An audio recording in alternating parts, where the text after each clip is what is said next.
দিদাবাদ আর এই ফুসফুসটাবাদ নামে আমার ব্লাড পড়তেছে পসাব রাস্তা দিয়া। আমাকে 30 থেকে 35,000 টাকা চেক আপ দিচ্ছে। যেমন ধরেন আমার যে ব্যাগটা এরকম আরও 5 থেকে 7 ব্যাগ কাগজ আছে বাজারের ব্যাগের লেবেটে, শুধু লেবেটের কাগজপাতি 7.5 লাখের মতো টাকা নিয়েছেন। সম্পূর্ণ কাগজপাতি ডকুমেন্টস আমার কাছে আছে। হঠাৎ করে আমার শাড়ি দিয়ে ব্যথা করে এই পাশে দিয়া, পরে আমি বঙ্গবন্ধুতে যাই গিয়া। আর এই সময় আমার বমি ছিল আর ব্যথা ছিল, জ্বর ছিল। পরে আমি বঙ্গবন্ধুতে যাওয়ার পরে ওখানে আমাকে কিছু চেক আপ দেয়, আমি এগুলা করি। করার পরবর্তীতে ডাক্তার আমাকে বলতে আছে যে তোমার ইমার্জেন্সি ভর্তি হইতে হইব। তখন আমি বললাম যে আচ্ছা স্যার, আমি যে ভর্তি হমো তাহলে এখানে আমার ভর্তি করে দেন। তখন উনি বললো যে আমার কোনো সিট খালি নাই, আমার এখানে কোনো সিট খালি নাই, তুমি একটা কাজ করো, নাম্বারটা রাইখে দেই, তোমাকে আমরা ফোন দেবনি। তো পরে একটা মাস ঘুরছি পিজিতে, সিট পাই না। পরে লাস্টে আমি আমার মালিকরে ফোন দিয়েছিলাম যে স্যার আমি তো সিট পাইতেছি না, আমি এখন কি করব। পরে আমার মালিক বলে যে তুমি লেবেটে চলে যাও। পরে লেবেটে গেছি গা, ধানমন্ডি লেবেটে। মেজর হারুন, অধ্যাপক ইউরোলজিক বিশেষজ্ঞ, এটা হচ্ছে মেজর হারুনের ভিজিটিং কার্ড। তখন ওনাকে আমি ওনার রিসিপশনে কথা বললে, এরপরে ওনার রিসিট কার্ডে আমি 1500 টাকা ভিজিট ওনার। পরে ওনাকে দেখাই, দেখানোর পরবর্তীতে উনি আমাকে ব্যাকগ্রাউন্ডগুলো জিজ্ঞেস করছে যে আমি কি কাজ করি। পরে আমি বললাম যে স্যার আমি তো মোবাইলে কাজ করি বসুন্ধরা সিটিতে 5 তলায় নিয়ান টেলিকমে। তখন উনি আমাকে বলল যে তোমার দেশের বাড়ি কই। পরে আমি বললাম, বলার পরে উনি কি করলো, আমাকে 30 থেকে 35,000 টাকা চেক আপ দিচ্ছে। যেমন ধরেন আমার যে ব্যাগটা এরকম আরও 5 থেকে 7 ব্যাগ কাগজ আছে বাজারের ব্যাগের লেবেটে, শুধু লেবেটের কাগজপাতি। তো পরে 30 থেকে 35,000 টাকা চেক আপ দেওয়ার পরে সারাদিন আসছিলাম লেবেটে। থাকার পরে রাত্রে 9টার দিকে রিপোর্ট আসছে, মানে রিপোর্টগুলো আসছে। আসার পরে আমাকে বলতে আছে যে ইউসুফ মজুমদার, তোমার তো সমস্যা হলো কিডনির ভিতরে 5টা পাথর আর নালিটা শুকিয়ে গেছে গা। তো এই সাইডেতে রক কাইটা, ওই সাইডে আমি জোড়া লাগামনি। তো পাথরগুলা করবো টিসিএন ছিদ্র করিয়া পাথর বের করবনি। তখন আমি ওনাকে বললাম যে স্যার যেহেতু আমার অপারেশন আপনি করবেন, তাহলে কটা অপারেশন করতে হবে। তখন উনি বলে যে 2টা করতে হবে। তো 2টা অপারেশনের বিল আসবে তোমার 6.5 লক্ষ টাকা। পরে আমি ওনাকে বললাম যে স্যার এই টাকাগুলো ম্যানেজ করতে আমার অনেক কষ্ট হবে, আমার মালিকরে ফোন দিতে হবে, আমার আত্মীয় স্বজনকে ফোন দিতে হবে, বিভিন্ন জায়গাতে কানেক্ট করে টাকাটা দিতে হবে। তখন উনি বলে যে শোনো, টাকার দিকে তাকাইলে তোমার জীবন মানে যে কোনো টাইমে মারা যাবে আগা, টাকার দিকে তুমি ইয়ে করো না, তুমি আগে নিজে বাঁচো। তখন আমি কি করলাম যে স্যার আমাকে একটু লেস দেন। তখন উনি বলে যে আমার একটা ছেলে আছে সেম তোমার মতো দেখতে, তোমার দিকে তাকাইলে আমার অনেকটা মায়া লাগে, উচ্চা লম্বা একবার সেম তোমার মতো আমার মতো, মানে তোমার মতো আমার একটা ছেলে আছে। তখন ওনাকে আমি বারবার বলতেছি যে স্যার যেহেতু ছেলে ডাকছেন তাহলে আপনি একটা লেস করেন। কয় ঠিক আছে, আমি 20,000 টাকা লেস করতেছি। পরে 6,30,000 টাকা। পরে আবার বললাম যে স্যার আপনি যেহেতু আমাকে ছেলেই ডাকছেন তাহলে আর একটু লেস করেন না স্যার। কয় যাও, আরও 10,000 টাকা লেস করলাম। 6,20,000 টাকা দিবা, আমি তোমার নিজ হাতে অপারেশন করে দিব, আমি তোমাকে ছেলে ডাকছি না, আর কোনো কথা বললো না। পরে কি করলাম, আমি এই টাকা ম্যানেজ করিয়া আমি অপারেশন করলাম। অপারেশন করার পরে আমি 7 দিন আসছিলাম ভর্তি। 7 দিন থাকার পরে আমার সিট কেটে দিলে পরে আমি বাসায় যাই গিয়া। বাসায় যাওয়ার পরে আমার প্রসাবের রাস্তা দিয়া ডাইরেক্ট কুরবানির গরু জবাই করলে যেমন টাটকা রক্ত বাইরে আমনামনে প্রসাবের রাস্তা দিয়া ব্লাড যাইতেছে। কিন্তু উনি টাকা নেওয়ার আগে, কন্ট্যাক্ট করার আগে যখন মানে বলছিল যে 5টা পাথর আর নালি চিকন, উনি বলছে যে আমার 4টা অপারেশন করব। যখন আমার জ্ঞান হিরে তখন দেখি আমার এখানে কোনো স্পট নাই, কাটাছেরি কোনো কিছু নাই। তখন ওনাকে প্রশ্ন করলাম, স্যার আপনি অপারেশন করলেন কী বাজে। কয় আমি প্রসাবের রাস্তা দিয়ে করছি অপারেশন। তখন বললাম যে স্যার আমার তো ব্যথা কমতেছে না। কয় এরকম ব্যথা তোমার থাকবো 10 থেকে 15 দিন, আর 20 দিন ধরে তোমার ব্লাড যাইব, এটা ভয় পাওয়ার কোনো কারণ নাই। কিন্তু ব্লাড যাইতে যাইতে আমি পুরা কঙ্কালের মতো নিয়ে গেছি গিয়া, শ্বাস নিতে পারি না, কোনো কিছু না, দম আটকে যায় গিয়া, পানি খাইলে এখানে আটকে যায় গিয়া। আর যখন এখানে আটকা তখন এখানে শিরাগুলো বন্ধ, মানে পাওয়াতগুলো অপসিয়া যায় গিয়া। তখন ওনাকে ফোন দিলাম, কয় তুমি আবার চলে আসো লেবেটে। পরে আবার গেলাম, আবার যাওয়ার পরে কয় রিসিট কেটে নিয়ে আসো। এরকম রিসিট কাটতে কাটতে 1500 করে ভিজিট কমপক্ষে ওই হসপিটালে, লেবেট হসপিটালে ধানমন্ডি মেজর হারুন স্যারের কাছে কমপক্ষে 110 থেকে 120 বার গেছি ওই হসপিটালে। যাওয়ার পরে লাস্টে মানে 6-7 মাসে আমাকে পুরো ফকির বানিয়ে ফেলাইছে। যাওয়ার পরে লাস্টে আমাকে বলতে আছে কি, তোমার একটা লাস্ট একটা ওষুধ দিব, এই ওষুধটা তুমি নিয়ম মতো খাইবা। তখন আমি বললাম যে স্যার আচ্ছা ঠিক আছে দেন, আমি তো মারা যেতে গেছি, দেন যেটা ভালো এটা আমাকে দেন, আমি আর সহ্য করতে পারতেছি না, ব্যথা জ্বর অল টাইম। তো এরপরে কী করলো, আমাকে ওষুধ দিল। ওষুধগুলা দেওয়ার পরবর্তীতে আমি ওষুধগুলা বলছে 1 সপ্তাহ খাইতে, আমি একদিন খাইছি আর এখন দেখতেছি যে আমি সাটকে যাই গিয়া, হাত পাও বসিয়ে দিই গিয়া, পা আলগে দিতে পারি না, কোনো কিছু না। তখন ওনাকে আমি ফোন দিতেছি, সারাদিন বেড়ে ট্রাই করতেছি, উনি কিন্তু ফোন ধরে না। লাস্টে বিকাল টাইমে অন্য একটা মোবাইল দিয়া, আরেকটা মানে পাশের বাসার মোবাইল দিয়া আমার ওয়াইফে কল দিছে আর ফোনটা রিসিভ করছে যে স্যার আপনি তো অপারেশন করলেন, আমার হাজব্যান্ড তো মারা যাইতে গেছে। তখন ওই মেজর হারুন স্যারে বলল যে আমি অনেক একটা মিটিংয়ে আছি ঢাকার বাইরে, এখন আমাকে ডিস্টার্ব করো না। তখন আমার ওয়াইফে বলল যে আমার হাজব্যান্ড তো মারা যেতে গেছে, তাহলে আপনি অপারেশন করছেন, এখন এই কথা কেন বলতেছেন?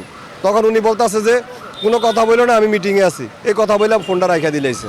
তখন আমি ওনাকে বললাম যে স্যার আমার ওয়াইফরে বললাম যে তুমি আমার লেবেটে নিয়ে যাও, লেবেটে তো আর অনেক ডাক্তার আছে, আমরা যে কোনো একটা ডাক্তার দেখাও, আমার এইখানে যখন দমটা আটকে যায় গিয়া, এই সাইড ফুলিয়া যায় গিয়া, এই ওঁচা হয়ে যায় গিয়া, আর শ্বাসটা বলো গিয়ে গেলে গিয়া, চাইপা ধরলে চোখে দিয়ে জুনি দেখি লাগে যে সব অন্ধকার। তখন আমি আমার ওয়াইফের, আমার ফ্যামিলি সবাই কান্দাকান্দি করতেছে আমার নিয়ে, আমার অবস্থা খুবই খারাপ ছিল। পরে লেবেটে নিয়ে গেছে, যাওয়ার পরে আমরা একজন ডাক্তার পাইছি, উনি হচ্ছে খালেদা জিয়ার পার্সোনাল ডাক্তার, আগে যে আমাদের মানে এই ছিল রে আপনার প্রধানমন্ত্রী ছিল, ওনার পার্সোনাল ডাক্তার, ওনার ফাইলটা আমার ব্যাগে আছে। তো উনি দেখছে, দেখার পরে দেখো আমি তোমার বুকের যে সমস্যাটা, এটা আমি তোমাকে সোল দিতেছি, মানে চিকিৎসা দিতেছি, কিন্তু তোমার মেইন সমস্যা হলো কিডনি, তোমার অপারেশন করছে মেজর হারুন স্যারে, তুমি তার কাছে যাও। তখন আমি বললাম যে স্যার উনি তো নাই, তো আমি দেখামু কাকে? কয় উনি স্যাম্পারে আছে, যাইয়া দেখো। যাইয়া দেখি এই মেজর হারুন স্যার জানোয়ারের বাচ্চা, মানুষের জীবন নিয়ে চিনিমিনি করে, এই জানোয়ারের বাচ্চারা যাইয়া দেখি কি রুগী দেখতেছে, ওনার স্যাম্পারও বৈশা অলরেডি 60 জন দেখছে, আরও 6 থেকে 7 জন বসাত আছে। তাহলে আপনারা চিন্তা করেন এই যে লেবেট হসপিটাল, এই যে মেজর হারুন স্যারে কত বাটপারি সিটারি করতেছে। তখন আমরা চিল্লা বলাইতেছি, তখন উনি বলে যে কোনো চিল্লা বলাইবে না, একবারে নোট, কোনো কথা বলবা না। হসপিটালের প্রতিপক্ষ আমাদেরকে ভয় দেখায়, যদি চিল্লাও তাহলে এখানে কিন্তু বের হইতে পারবা না, একদম কথা বলতে পারবা না, চুপ করে দাঁড়িয়ে থাকো। তখন আমি বললাম যে স্যার আমাদের সাথে কেন মিথ্যা কথা বললেন? তখন উনি ওইটা বলতেছে যে আমার রুগী দেয়া শেষ হইব, তারপরে তোমার আমি দেখবো নি। তখন রুগী দেয়া শেষ হয়েছে, লাস্টে আমাকে দেখছে, আমার কি করলো, সে ঢাকা মেডিকেল রেফার করে। তখন আমি বললাম যে স্যার এই পর্যন্ত কত নিছেন? কয় 7 লাখ।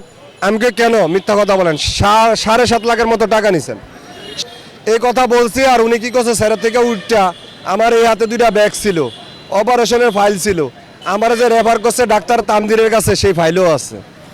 তখন উনি কি করছে, চেয়ার থেকে উঠটা আমার কাগজপাতি রাখিয়া দিছে, উনি চেয়ার থেকে উঠটা আমার কাগজপাতিগুলো রাখিয়া দিছে। রাখিয়া দেওয়ার পরে আমি ওনাকে বললাম যে স্যার, আপনি একটা কাজ করেন, আপনি কি জন্য আমাকে ঢাকা মেডিকেলে রেফার করেন? এই যে রেফারের কাগজ, আর এই হচ্ছে ওনার পেড, আর এই হচ্ছে অপারেশনের ফাইল। তখন আমি ওনার আগে কাগজটা লইছি, এরপর ওনার কাগজপাতি লই আমার অপারেশনের ফাইলে, এরপরে কথা দিচ্ছি যে আপনি কেন আমাকে ঢাকা মেডিকেল রেফার করতেছেন? তখন উনি আমাকে বলতেছে যে ঢাকা মেডিকেলে তানজিরের কাছে রেফার করতেছি, সে আমার বন্ধু। আমি টাকা কি 7.5 লাখ টাকা কি তানজিরে নিছেন, আপনি নিছেন? কয় আমি নিছি। আমি তাহলে এর কাছে রেফার করবেন কি কারণে? কয় হ্যাঁ তোমার দেখবে ভালো মতন, তুমি হ্যাঁ ওখানে যাও। আমি ওখানে যাবো না, নাহলে আপনাদের হসপিটালের প্রতিপক্ষের কাছে বিচার দেবো। আর নাহলে আমি যেহেতু মোবাইলে কাজ করি বসুন্ধরা সিটিতে, অনেক আইনজীবীর নাম্বার আছে আমার কাছে, অনেক বড় ধরনের লোকের নাম্বার আছে। তখন উনি আমাকে কি বললো, চেয়ার থেকে উঠতেই কাগজপাতিটি রাইখা আমার ঘাটটা ধরে বাড়ি করে দিলেছে। বাড়ি করে দিয়া কয় আমি তোমার কোনো অপারেশন করি না, আমার কোনো পেড নাই, আমার কোনো ডকুমেন্টস নাই, আমার কোনো কিছু নাই, তুমি আনতে বাইরেও কয়ে আমার ঘাটটা ধাক্কা দিছে। এরপর আবার ঠেলা ভিতরে ঢুকছি আর এরপরে কি করছে, আমারে এই ধাক্কাটা লাগিয়ে দিছে। আর ওনার হাত বেড়ে ধরি, এরপরে পায়ে ধরছি যে স্যার আপনি একবার চিন্তা করে দেখেন। ঠিক আছে আমি ভুল হয়ে গেছি, আমি আর আপনার সাথে কোনো কথা বলবো না, আপনি আমার অপারেশনের ফাইলটা দিয়ে দেন আর কাগজপাতিগুলো দিয়ে দেন। তখন উনি আমাকে বলে যে আমি তোর কোনো অপারেশন করি না, কোনো কিছু আমি কিছু দিতে পারবো না, তুই তো বাইরে। আবার দিছে ধাক্কা দেওয়ার পরে আমি ওনার হাতটা মুসুর দিয়া আমার কাগজপাতি লইছি আর আমার ধোঁলিটা বাড়িয়া এই বাজে চাপ দিয়ে ধরে রাখছে, লাগে যে আমি মারা যেতে গেছি, চোখে মুখে পুরা অন্ধকার দেখছি। তখন আমার তো বাঁচতে হবে, কিছু করার নাই, অপারেশনের ফাইল লইতেও হবে। তখন ওনাকে আমি লাথি মারছি আর উনি এক সাইডে দিয়ে পড়ে গেছি গিয়া। এর ফাঁকি দিয়ে আমি এই কাগজপাতি লিয়া সিঁড়ি দিয়ে নাইমা দৌড়াইতে গেটের সামনে একটা দারোয়ান আছিল, সেই আবার আমার গেঞ্জি বেড়ে ধরছে, আমার গেঞ্জি গেছে গিয়া সিরিয়া। ওনারা আবার আমি এমনি করিয়া উল্টানি দিয়ে আবার দৌড় মারছি।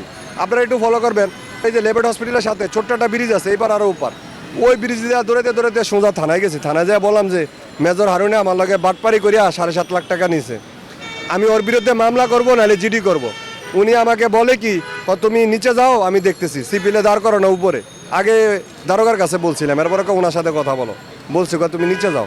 নিচে গেছি, আর আধা ঘন্টা 1 ঘন্টা পরে আমাকে কি বলে, কয়েকটা কাজ করো, তুমি আমরা কিছু টাকা লিয়ে দেই, তুমি ওই টাকাটা নিয়ে সরকারি যে কোনো একটা হসপিটালে যা ভর্তি হও, তোমার ব্লাড পড়তে আছে। ওটা আমি কিন্তু আমনামনে আমার ব্লাড পড়তেছে প্রসাব রাস্তা দিয়া।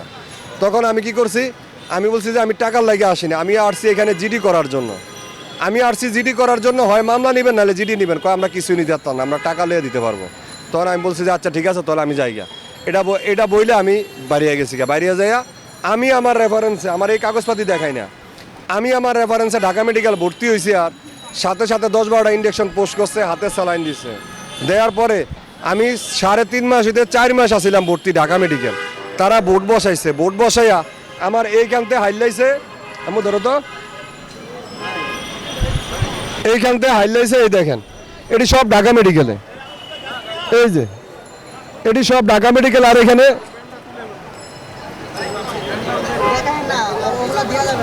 এই যত হাইলানি আর যত এই যে হিডি দিয়া কয়েকটা ছিদ্র আছে টিসিএন, এটি সব করছে ঢাকা মেডিকেলে। আমার রেফারেন্সে ভর্তি হয়েছি। এরপরে অপারেশন করিয়া আমার এরপরে লাস্টে সিট কেটে দিলাইছে। 3.5 মাস কিংবা 4 মাস হবে, আমার ওই ছাড়পত্র লেখা আছে। তখন সিট কেটে দেওয়ার পরে কিন্তু আমার হালকা ব্যথা ছিল। তখন এরকম বারবার গেছি, বারবার যাওয়ার পরে এই যে শেষ, বারবার যাওয়ার পরে এরপরে কি করলাম, আবার এই ব্যথা নিয়ে আবার ও সরকারি একটা হসপিটালে গেছি, ভর্তি হয়েছি। এখন ওনারা আমার বলতেছে যে তোমার এই কিডনিটা বাদ হয়ে গেছি গিয়া, আর এই ফুসফুসটা বাদ হয়ে গেছি গিয়া। তখন এই বক্ষবিধিতে ভর্তি হয়েছি, এটা ছিদ্র করিয়া একটা 5 দিছে ভিতরে, আর এই কিডনির ভিতরে একটা ইন্ডা ছিদ্র করিয়া ইন্ডাটা স্টেন দিয়ে দিছে। এখন এই কিডনিটা বাদ আর এই ফুসফুসটা বাদ। তো আমি এটার জন্য বিচার চাইতেছি আমাদের জননেত্রী শেখ হাসিনা, সেই মায়ের কাছে। আমার এই ক্ষতিপূরণ দিতে হবে, আর আমার এই 2টা সন্তানের দায়িত্ব নিতে হবে। আমার নাম হচ্ছে ইউসুফ মজুমদার, আমি মোবাইলে কাজ করি বসুন্ধরা সিটিতে। আগে আসছিলাম মোতালিব প্লাজা।